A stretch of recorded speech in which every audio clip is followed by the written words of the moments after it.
Ladies and gentlemen, boys and girls, organics of all ages, I'm Double R, and in this masterclass of creating characters and storylines, we will be going over messaging. Now, to get the idea out there are two ways of pushing a message. There's the subtle way of pushing a message. Seeing a woman just owning being covered in blood. I get more excited about movies that teach me feminism when I don't even realize it. Sneaky feminism. You like movies where women thieve? No, sneaky feminism, not sneaky women. So, you know Sonic? The Hedgehog? Shut up.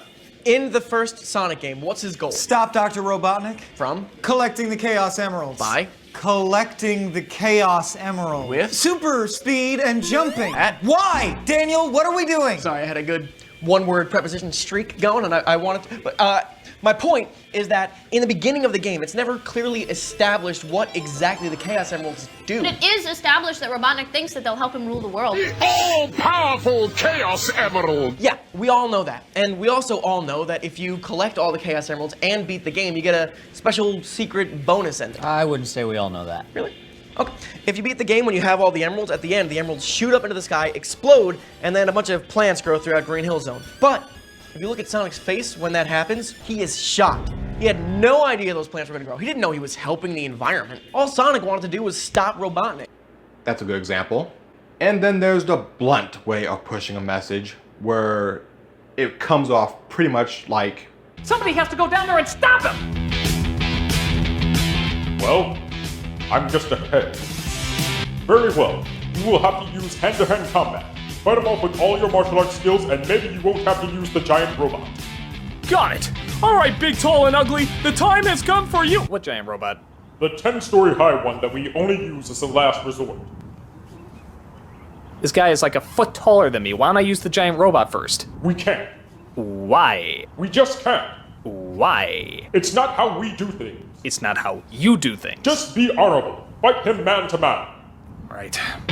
Alright, evildoer, now the time has come for me to send you into a world of— Go, giant robot! Ow! this is the advantage of people already covering things I'm about to cover. They're good reference points. Now, let's talk about the blunt way. The Marvel way, if you will. The blunt way has its drawbacks, and it has its own little advantage. The advantage of the blunt way is you get your message out there with almost no twist. You say your message straightforward, there's almost no other way to interpret the message. People get the idea pretty quick. The flaw of putting the message so bluntly out there is you are now making people feel like they're pandered to, patronized, preached to, things of that nature. Even those on your side who are like, yay, yes, do it.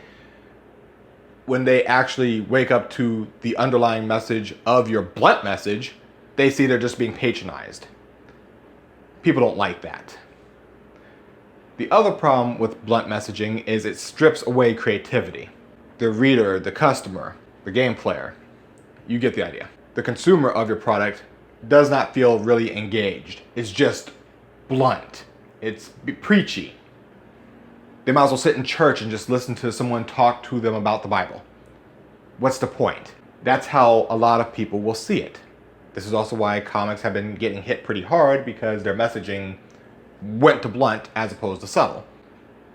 The reason I'm bringing it up is because subtle is a bit different than blunt. 息子がどの子の言うとるんでつい岩城組の一人息子ああそれはお前正蔵のことやこれがとんでもないバカでの生まれつき資料深さが足りへんねや後先考えんと向こう水で顔見りゃ誰も彼も噛みつきおるせやけどなあの獣もわしの前やと猫みたいなもんやったわさすが社長わしもお前若い頃は血の気が合うてたいにゃ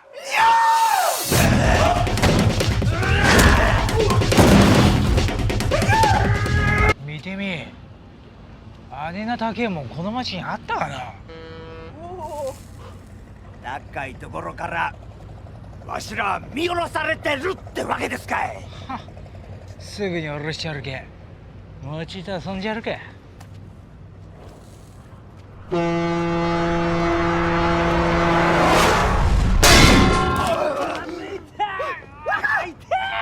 Let's take Jane Foster, Lady Thor. Don't call her Lady Thor. Lady Thor.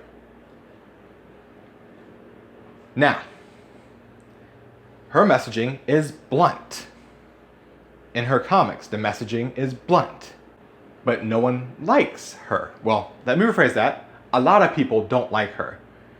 And the identitarians like the idea of her, but they won't support her. You follow what I'm saying? If they were supporting her, her comics would be doing so much better. Just putting that out there. Hint, hint, nudge, nudge, wink, wink, stand by your convictions. Now, why is it that the X-Men are typically looked on so well? It's an older property. Stop. As I stated in the first episode, First Class, you are able to add things into an older property with no problem. The X-Men are liked so much because the messaging was subtle. It was how you took away from it. Did you see the X-Men as a bunch of outcasts, and if you felt as you're an outcast, it applied to you? The subtle message can be interpreted different ways, and it doesn't insult the reader. It doesn't make the reader feel preached to or beaten over the head with it. The message is there. They can accept it. A great example of said subtle messaging beyond, of course, X-Men back in the day and... Okay, if you beat the game when you have all the emeralds, at the end, the emeralds shoot up into the sky, explode, and then a bunch of plants grow throughout Green Hill Zone. But if you look at Sonic's face when that happens, he is shocked. He had no idea those plants were going to grow. He didn't know he was helping the environment. All Sonic wanted to do was stop Robotnik. Is Sonic the Hedgehog. Now, when you look at it and you just play the game straightforward, well, you get the basic story of... Okay, so, you know Sonic? The Hedgehog? Shut up. In the first Sonic game, what's his goal? Stop Dr. Robotnik. From? Collecting the Chaos Emeralds. By? Collecting the Chaos Emeralds. With? Super speed and jumping. At? Why? Daniel, what are we doing? Sorry, I had a good one-word preposition streak going, and I wanted to... But, Yeah, that's how most gamers saw it in a nutshell. But the subtle message was environmentalism versus industrialism. Stage 1, very easy for Sonic to get through. Very easy. What's it look like? Very natural. It's just outside. There's trees, and the Knights of Ni will get their shrubberies, and... We are the knights who say... Ni! No, not the knights who say ni. The same! Well, what is it you want? We want... a shrubbery! A what? Ni! Please, please, no more. We will find you a shrubbery. You must return here with a shrubbery, or else you will never pass through this wood alive. All the good things, and even the enemies are pretty easy to deal with. Nothing too fancy, something basic, you just hit it and go, fine. Even when you deal with Robotnik in Act 1, pretty easy to deal with. You just get the idea, okay, I just jump on it. So what? Avoid this big thing in front. What do you do? But you'll notice that most of the time when he is there, it's for resource gathering. In one game, it's a drill. One game, it's like burning down trees. You get the idea. He's there for destroying the environment or gathering resources. That's the point. Every stage after the first act is Sonic trying to push Robotnik back, getting him away from the resources to stop or minimize the amount of industrialization that is coming through the planet. That's the point. It's a subtle message. Kids don't normally pick up on it until you spell it out. Why is subtle a better way of getting a message across? Seeing a woman just owning being covered in blood. I get more excited about movies that teach me feminism when I don't even realize it. Sneaky feminism. You like movies where women thieve? No, sneaky feminism, not sneaky women. X-Men are still liked. Right. Sonic is still liked for now until the movie comes out, and then we'll see how that works. But you get the idea. The message is subtle. People understood it, and they weren't sitting there going, oh, they preached to me about the environment needing to be protected and yada. No, nothing like that. They're just like, hey, this is pretty cool. And the message sat there in the back of their mind, just sitting there going, hey, by the way, just putting it out there, protect the environment. Just saying. A subtle message doesn't make your consumer feel insulted. So remember that when you're writing a story, making a character, whatever, if you have any type of messages you want to sneak in, do it in a subtle way. Beating people over the head will just seem like, again, you're pandering to a crowd, you're preaching to a crowd, you're patronizing everybody. You don't want to do that. You don't want your crowd, you don't want your customer feeling patronized. You want them to go, ah, I get it. Now that all said, and I only kept the examples simple, so this will be pretty quick, because I want you to consider this. Using a narrative device, such as foreshadowing, is not a big narrative device, but if you sneak in foreshadowing in just the right way, your customers will love you for it. For example, how many people do you think were nearly jumping over themselves when they realized this little bit of foreshadowing? Where are they, Phoenix? Now, where did I put them? I swear, I'd lose my head if it wasn't attached. I'll keep that in mind. Heads up!